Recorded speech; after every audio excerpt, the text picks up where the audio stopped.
नमस्कार. शिवशाही न्यूजमध्ये आपले स्वागत. सोलापूर आणि लगतच्या जिल्ह्यांची भाग्यलक्ष्मी असलेल्या उजनी धरणातून एक अत्यंत महत्त्वाची अपडेट समोर येते. यंदा उजनी धरणातील पाणीसाठा गतवर्षीच्या तुलनेत कमालीचा खालावल्याचं चित्र आहे.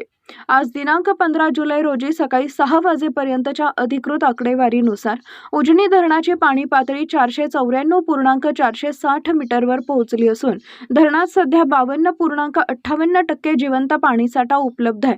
म्हणजेच धरणात 28.17 TMC इतकाच जिवंत साठा आहे. गेल्या वर्षी आजच्याच दिवशी उजनी धरण तब्बल 93.22% भरले होते, म्हणजेच जवळपास 94% जवळ होते.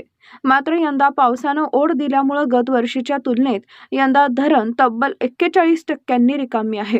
एक दिलासादायक बाब म्हणजे दौंड येथील नदीमापन केंद्रावरून उजनी धरणात 4692 क्युसेक वेगानं पाण्याची आवक सुरू आहे.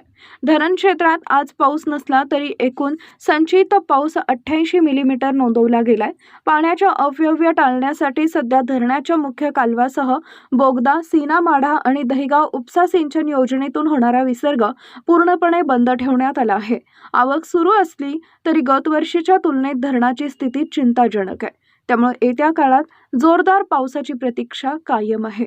उजनीच्या प्रत्येक घडामोडीवर आमचं लक्ष आहे. पाहत रहा शिवशाही न्यूज. ताज्या घडामोडी जाणून घेण्यासाठी शिवशाही न्यूज यूट्यूब चॅनलला सबस्क्राईब करा. आपण हा व्हिडिओ फेसबुकवर पाहत असाल तर फेसबुक पेज फॉलो करा आणि शिवशाही न्यूज.com या आपल्या वेबसाईटलाही भेट द्या.